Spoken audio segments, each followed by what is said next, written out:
ஏன்னா பாண்டுவும் நிறைய தவங்கள்லாம் இருந்தவர். பாண்டுனுடைய கதையும் நிறைய இருக்கு அப்படின்னு சொல்றார். சொன்ன உடனே இவர்கள் என்னடா இது அப்படின்னு நினைச்சிட்டு யோசிச்சுட்டே இருக்கிறாங்க. இறந்துடுறார். இறந்த உடனே சரி ஓகே அப்பா சொன்னபடி செஞ்சிடலாம் அப்படின்னு முடிவு போறாங்க பஞ்சபாண்டவர்கள். இப்ப கிருஷ்ணர் அங்க வரார். கிருஷ்ணர் வந்த உடனே என்னப்பா அப்பா இறந்துட்டாங்களா அப்படின்னு கேட்டு துக்கம் விசாரிச்சுட்டு அதுக்கப்புறம் என்னன்னு கேட்கிறாரு. இந்த மாதிரி அப்பா இந்த உடலை சாப்பிட சொல்லியிருக்கிறாங்க, என்னை பித்து சாப்பிட்டு விடுங்கள் அப்படின்னு சொல்லியிருக்காங்க. அதனால நாங்க அப்படிதான் செய்யலாம்னு இருக்கோம். உடனே கிருஷ்ணர் சொல்றாரு, என்னடா நீங்க இப்படிலாம் செய்யலாமா? அதெல்லாம் செய்யக்கூடாது.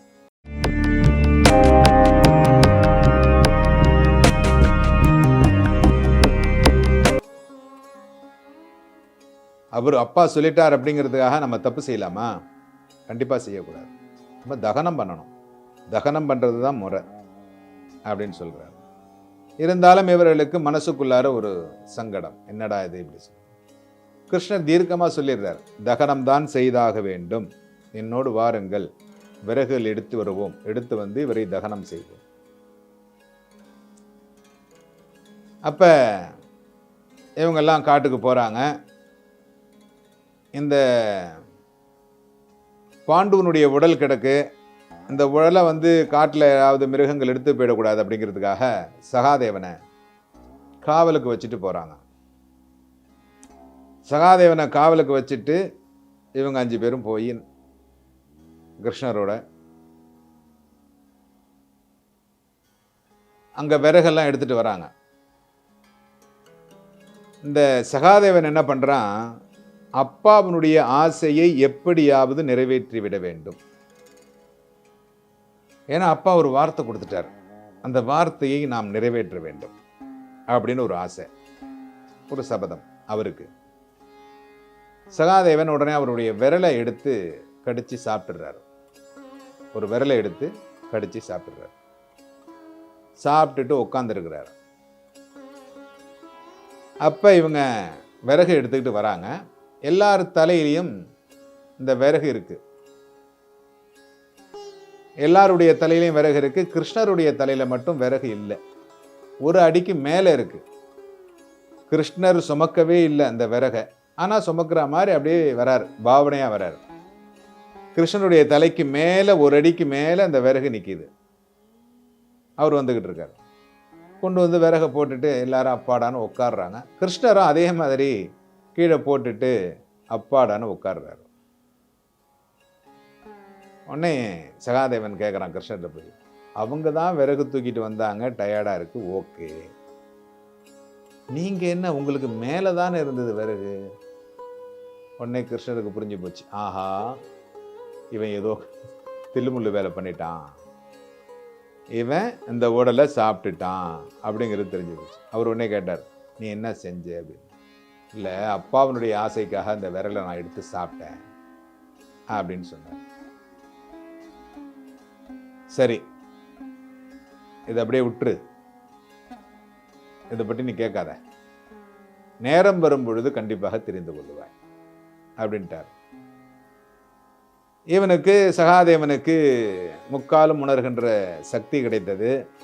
ஜோதிடம் நல்ல விதமாக பார்ப்பார்.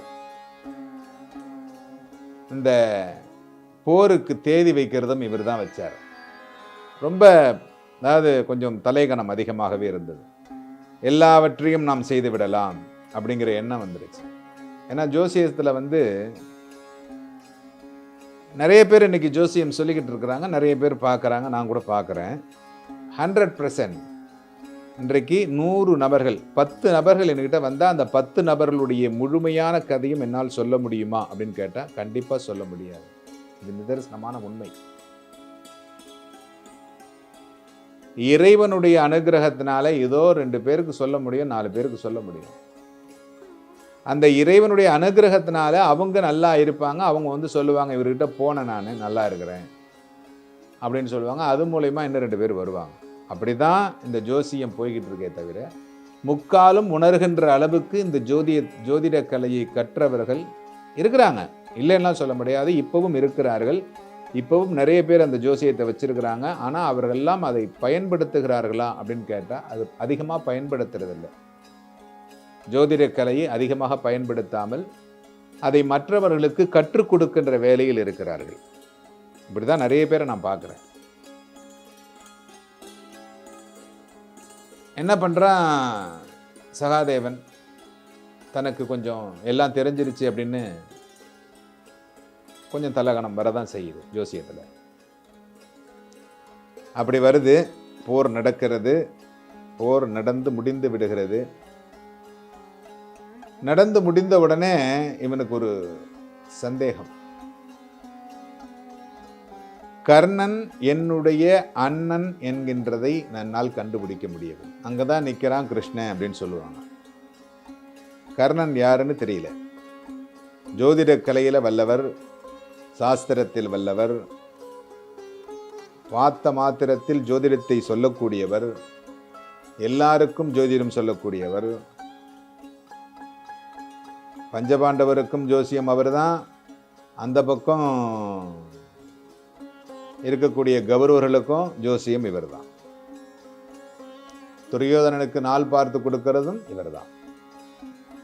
அட்வைசர், ஜோதிட அட்வைசர் அப்படி இருக்கிறார். அப்படிங்கிற போது கொஞ்சம் தலகணம் இருக்க தானே செய்யும். அதனால எல்லாம் முடிஞ்சிருச்சு. முடிஞ்சு அவளுடைய இடங்களுக்கு செல்லுகின்ற நேரம் வருகிறது. அப்போது கிருஷ்ணர்கிட்ட போய் சகாதேவன் கேட்குறான், கிருஷ்ணா, முக்காலம் உணர்கின்ற சக்தி கிடைச்சது, ஜோசியம் பார்த்தேன், எல்லாம் செஞ்சேன், எல்லாத்தையுமே நேராக பார்க்குற ஒரு தன்மை எனக்கு கிடைச்சது. ஆனால் கர்ணனை பற்றி என்னால் கண்டுபிடிக்க முடியவில்லையே, ஏன் அப்படின்னு கேட்டான். அப்போ தான் கிருஷ்ணர் சொன்னார், அப்புறம் நான் எதுக்குப்பா இருக்கிறேன், இதையும் நீ தெரிஞ்சுக்கிட்ட அப்படின்னாக்கா அப்புறம் நான் எதுக்கு இருக்கிறேன்? 1% என்னுடைய கையில் இருக்கணும்ல. மழை எப்பொழுது பொழிய வேண்டும், வர்ணனுக்கு என்ன ஆணை விட வேண்டும், பஞ்சபூதங்களை எப்படி வைத்திருக்க வேண்டும் என்பது அந்த கடவுளுக்குத்தான் தெரியும்.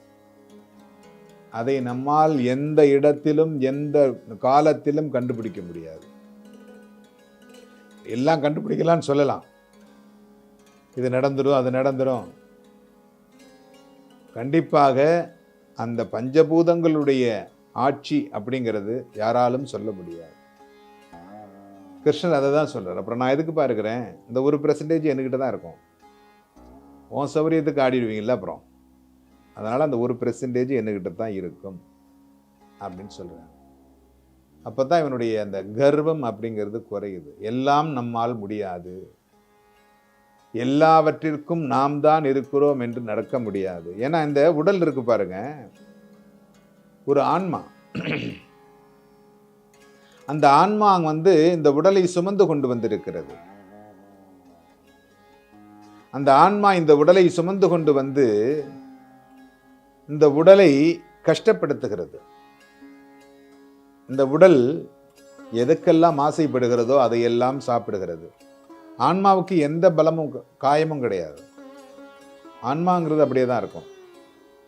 நாளைக்கு இறந்து விட்டால் இந்த உடலில் இருக்கக்கூடிய ஆன்மா வேற ஒரு உயிருக்கு சென்றுவிடும். அதான் ஆன்மா. அதுக்கு நல்ல ட்ரெஸ் போட்டுக்கணும், நகை போட்டுக்கணும் அப்படிங்கிற ஆசையெல்லாம் கிடையாது. எல்லாம் இந்த உடலுக்கு தான்.